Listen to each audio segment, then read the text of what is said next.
নমস্কার বন্ধুরা। তো দীঘায় ভিডিওটা দিয়েছিলাম, তো আমরা এখন দীঘায় পৌঁছে গিয়েছিলাম রিসর্টে, আমরা যে রিসর্টটায় ছিলাম। তো সেখান থেকে আমরা ফিরছি ফিরছি বলতে কি সমুদ্রের দিকে যাচ্ছি। ঠিক আছে, তো আমাদের রিসর্টটা ছিল ফুলের কুঁড়ি। তো ওখান থেকে বলতে গেলে 5 মিনিটের রাস্তা বলেছিল ওনারা। তো 5 মিনিটেরই রাস্তা কিনা জানি না, তো হেঁটেই যাচ্ছি, আমরা হেঁটেই যাচ্ছি। তো আমাদের কাছে ওটা অনেকটাই লেগেছিল। ঠিক আছে, তো সবাই আরও দূর দূর থেকেই আসছে, কারণ হোটেলগুলো দূরেই থাকে, কারণ কাছের হোটেলগুলো নিলে তো অনেক টাকা, মানে ভাড়াও অনেক টাকা নিয়ে নেবে। আর অত টাকা দেওয়ার মতন আমাদের সামর্থ্য ছিল না, সত্যি কথা। আর আমরা তো এমনি 1000 টাকা করে মাথা পিছু নিয়েছি, বুঝতেই পারছো অনেক টাকা ভাড়া হয়ে যেত। তাই আমরা ফুলের কুড়িতেই নিয়েছিলাম, মিনিমাম একটু মোটামুটি কমই ছিল রেঞ্জ। তো এখান থেকে সমুদ্রটা ওই দেখো না, আরও কত দূর দূর থেকে মানুষ যাচ্ছে, মানে সোজা রোড থেকে পেরিয়ে অনেক যাচ্ছে। আর ওই দিকটাতেই বেশি সব রিসর্ট রয়েছে দেখলাম।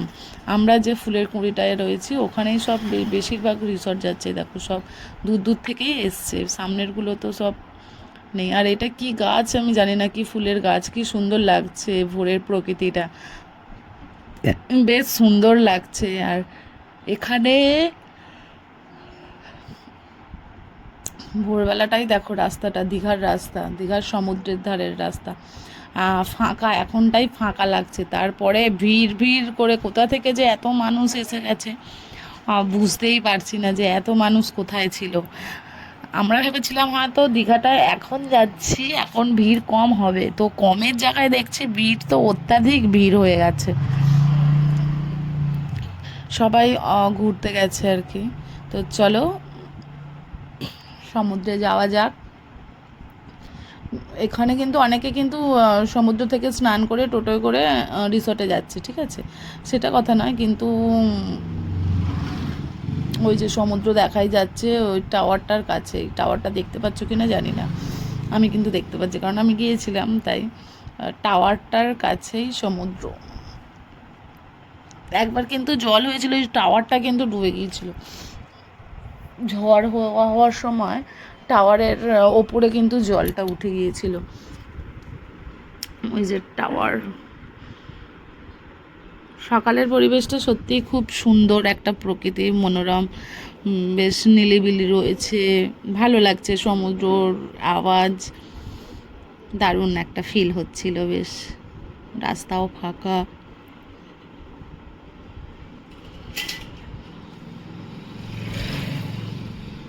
এই সময়টা মানে সমুদ্র দেখা অনেক বেশ সুন্দরই লাগছে।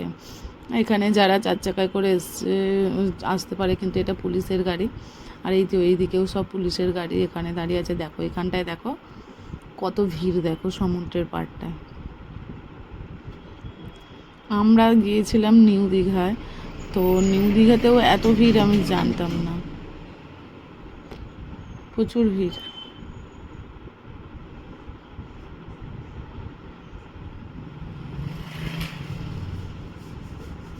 এত মানুষ কোথা থেকে আসে কি জানি, যেখানেই যাও প্রচুর ভিড়, প্রচুর মানুষ।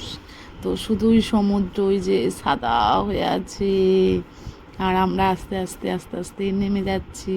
আমার যা দাঁড়িয়ে রয়েছে এখানে, কাকারা চা খাচ্ছে আবারও।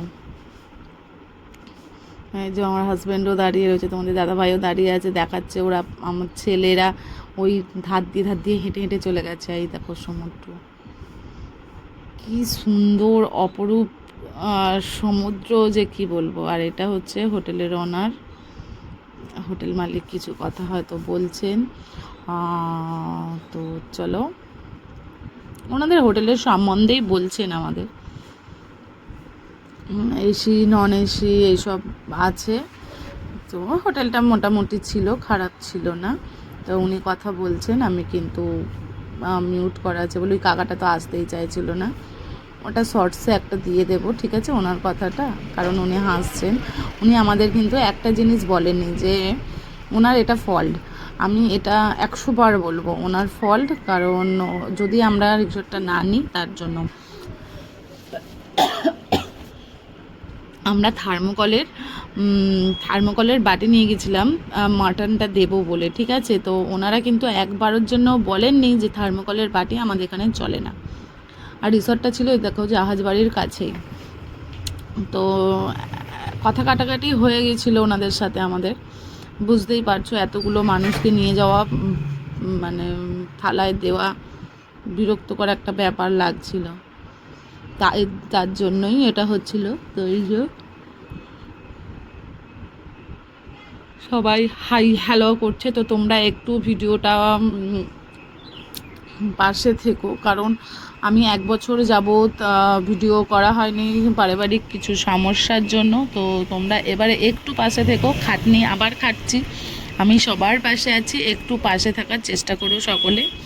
তো চলো, ইনি হলেন ওনার হোটেলের মালিক হলেন উনি।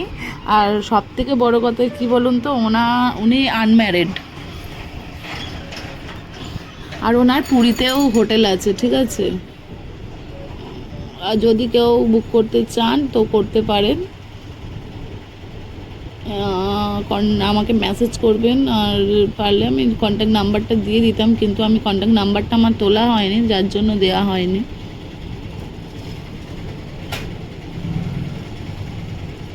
তো চলো আজকের